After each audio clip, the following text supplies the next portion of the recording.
Ndugu waandishi wa habari, kwa jina naitwa Mwalimu Hamadi Azizi, ni katibu mkuu wa chama cha ADC, yani Alliance for Democratic Change. Tumewaita hapa kwa ajili ya kuzungumza na umma wa Tanzania, kwani nyinyi vyombo vya habari ndio sauti ya jamii, ndio sauti ya dunia.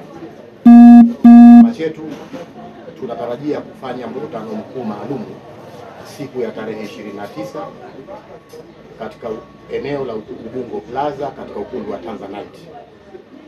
Saa 3 asubuhi tutafanya mkutano mkuu maalum ambao utawachagua wagombea urais wa Jamhuri ya Muungano wa Tanzania kupitia chama chetu pamoja na mgombea wa urais wa Serikali ya Mapinduzi ya Zanzibar kupitia chama chetu. Hadi hivi ninapozungumza nanyi, zoezi la uchukuaji fomu linaendelea kwenye chama chetu. Kwa upande wa Tanzania bara, yani Jamhuri ya Muungano wa Tanzania, mpaka sasa tunawatiania wawili ambao ni Mheshimiwa Mtamwega na ndugu Wilson, ambao ndo mpaka sasa wamechukua fomu na wamerejesha fomu. Lakini hivi mpaka tunazungumza nanyi bado dirisha kwetu hatujafunga. Tunatumia rasmi tarehe 28 dirisha la kuchukua fomu na kurejesha fomu. Kwa upande wa Zanzibar tuna mgombea mmoja ambaye ndio mtiania, ambaye ni ndugu Ahmad Rashid Mohamed, lakini bado nako nafasi ziko wazi kwa atakayeamua kuchukua fomu. Kwa wanachama wetu wanaruhusiwa, kwa sababu bado hatujafunga dirisha mpaka tarehe 20.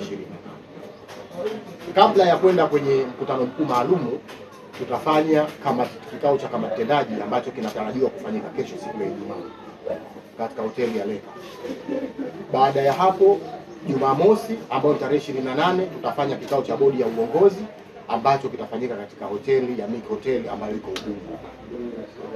Ndugu waandishi wa habari, baada ya hapo tutakutana kwenye ukumbi tarehe 20. Chama chetu kuna jambo muhimu wikendi hii siku ya Jumapili 29.